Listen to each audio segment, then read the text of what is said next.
Indian railways உலகின் மிகப்பெரிய ரயில் வலையமைப்புகளில் ஒன்று என்பதே உங்களுக்கு தெரியுமா? இதன் தொடக்கம் 1853 ஏப்ரல் 16 மும்பை அருகே உள்ள போரிபந்தர் முதல் தானே வரை முதல் ரயில் பயணம் நடந்தது. மொத்தம் 34 கிலோமீட்டர் தூரம். அப்போது இது பிரிட்டிஷ் ஆட்சி காலத்தில் தொடங்கப்பட்டாலும் இன்று இந்தியாவின் வளர்ச்சியின் முதுகெலும்பாக உள்ளது.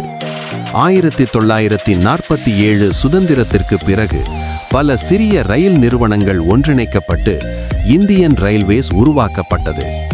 இன்று தினமும் 2 கோடி மக்கள் பயணம், 68,000 கிலோமீட்டருக்கும் மேல் பாதைகள், 8,000க்கும் அதிகமான ரயில்கள். ரயில் என்பது வெறும் பயணம் அல்ல, அது இந்தியாவின் வரலாறு, வளர்ச்சி மற்றும் ஒற்றுமையின் அடையாளம்.